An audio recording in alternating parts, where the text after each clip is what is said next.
Welcome to Webline. निंगशी की आंखें hospital में खुलती हैं। वो कहती है कि मैं यहाँ पर कैसे आई। लू तिंगशाओ वहाँ पर आता है। वो कहता है कि तुम उठ गई, तुम्हें कैसा फील हो रहा है। मैं तुम्हारे लिए डिनर लेकर आया हूँ क्योंकि तुम्हें बुखार हो गया था। निंगशी कहती है कि थैंक यू। वो लू तिंगशाओ का हाथ पकड़कर कहती है कि बिग बॉस, आप तो सच में बहुत ही ज़्यादा हैंडसम हो। निंगशी अपने मन में सोचती है कि क्या इसने पूरी रात मेरी देखभाल की। लू तिंगशाओ से कहता है कि क्या ये तुम्हें पसंद आया। निंगशी झट से अपना हाथ हटा लेती है और कहती है कि माफ़ करना। लू तिंगशाओ उसे पॉरेज खाने को देता है। निंगशी को वो बिल्कुल भी पसंद नहीं था तो वो नखरे करने लगती है कि इसकी कोई भी ज़रूरत नहीं है, मुझे नहीं खाना, मैं बाद में खा लूँगी। पर लू तिंगशाओ उसे ज़बरदस्ती खिला रहा था।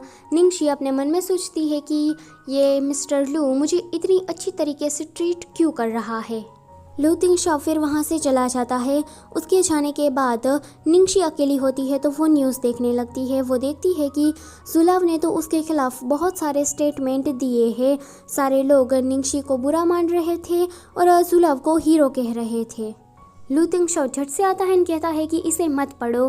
तो निंगशी कहती है कि मैं मूवी की क्वीन हूँ तो इन सारी बातों से मुझे कोई भी फ़र्क नहीं पड़ता है। लू तिंगशाओ उसे पूछता है कि सबूत तो हमें मिल गए, उन सबूतों का तुम क्या करने वाली हो। तो निंगशी कहती है कि इन सारे एविडेंस को मुझे एक इंसान को देना है। लू तिंगशाओ कहता है कि ज़ैंग, सही कहा ना मैंने। तो निंगशी कहती है कि वाह, तुम तो कितने स्मार्ट हो। लू तिंगशाओ कहता है कि ज़ैंग के पास जुलाव के कांड का सबूत है तो तुम ज़ैंग के पास से पैसे ले लेना और कंपनी से भी कॉन्ट्रैक्ट तोड़ लेना। कॉन्ट्रैक्ट तोड़ने के कंपनसेशन के तौर पर तुम ज़ैंग के पैसों को इस्तेमाल कर सकती हो। यह सुनकर तो निंगशी उसकी तारीफ़ करने लगती है कि वाह लू तिंगशाओ, तुम तो महान हो। यह सुनकर लू तिंगशाओ कहता है कि फिर तुम मुझसे शादी कर लो, उसके बाद मेरा सब कुछ तुम्हारा हो जाएगा। यह सुनकर तो निंगशी चुप हो जाती है। वो कहती है कि मैंने अभी तक इसके बारे में सोचा नहीं है। लू तिंगशाओ कहता है कि कोई बात नहीं, अगर तुम उस कंपनी से निकल जाती हो तो मैं तुम्हारे लिए कोई दूसरी कंपनी सजेस्ट करूँगा। निंगशी कहती है कि सही कहा, पर जुलाव ने जो कारनामा किया है उसके बाद मेरी पॉपुलैरिटी ख़त्म ही हो गई है। तो लू तिंगशाओ कहता है कि तुम्हारे लिए गोल्डन एज कंपनी कैसी रहेगी। निंगशी कहती है कि हाँ, गोल्डन एज कंपनी तो बहुत ही ज़्यादा अच्छी है। वैसे ये कंपनी लू तिंगशाओ की ही थी। उसी वक्त पर निंगशी को जियांग मुए का कॉल आता है। वो कहता है कि निंगशी, तुम कहाँ पर हो, क्या कर रही हो, कितनी बार मैंने तुम्हें कॉल किया, पिक क्यों नहीं किया। तो निंगशी कहती है कि मैं हॉस्पिटल में हूँ। तो वो कहता है कि क्या हॉस्पिटल में, तुम्हें क्या हुआ है, क्या तुम्हें किसी ने मारा है। तो निंगशी कहती है कि तुम्हारे अलावा मुझे कोई नहीं मार सकता, मुझे थोड़ा फीवर हो गया था इसलिए मैं हॉस्पिटल में हूँ। जियांग मुए कहता है कि रुको ज़रा, मैं अभी हॉस्पिटल में आता हूँ। तो निंगशी कहती है कि कोई ज़रूरत नहीं है, लू तिंगशाओ मेरे साथ है मेरा ख्याल रखने के लिए। यह सुनकर जियांग मुए कहता है कि वो लू तिंगशाओ फिर से। निंगशी कहती है कि तुमने किस लिए कॉल किया था। तो वो कहता है कि मैंने तुम्हें एक ईमेल भेजा है तो तुम जल्दी से उसे देख लो। वो कॉल कट करने के बाद कहता है कि लू तिंगशाओ, मैं तो तुम्हें मार ही डालूंगा।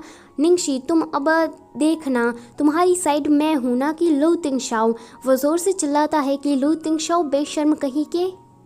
यहाँ पर लू तिंगशाओ कहता है कि वो जियांग मुए था ना। निंगशी कहती है कि हाँ, उसने मुझे एक ईमेल चेक करने को कहा है। वो जब अपना फ़ोन निकालती है तो वो कहती है कि तांगनू वो मेरा बर्थडे क्या भूल गया। वो कहती है कि ये मेरा भाई है, सौतेला भाई। लू तिंगशाओ अपने मन में सोचता है कि अच्छा है कि भाई है, फिर से कोई एक्स बॉयफ्रेंड नहीं आ गया। लू तिंगशाओ तांगनुओ के बारे में निंगशी से पूछता है कि वो किस टाइप का बंदा था। तो निंगशी कहती है कि वो मेरा सौतेला भाई था, पर सगे भाई से भी बढ़कर था।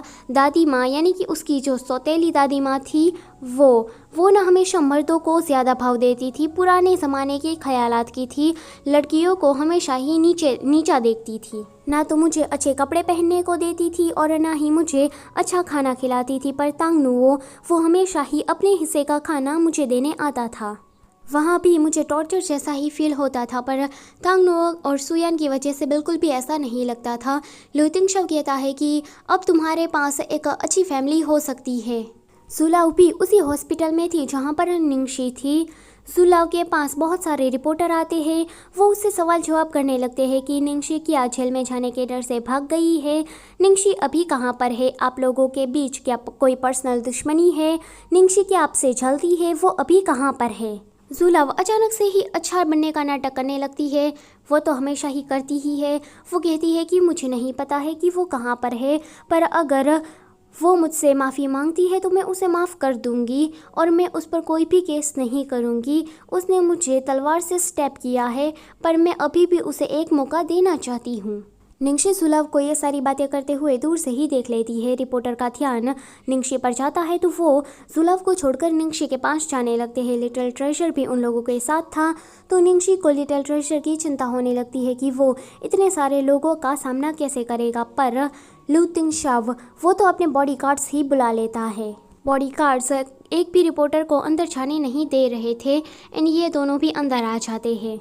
बाहर तो सारे लोग शौक थे कि निंगशी के पास ऐसा भी कौन सा रिच बंदा आ गया कि उसने हमें रोकने के लिए बॉडीगार्ड्स हायर कर दिए।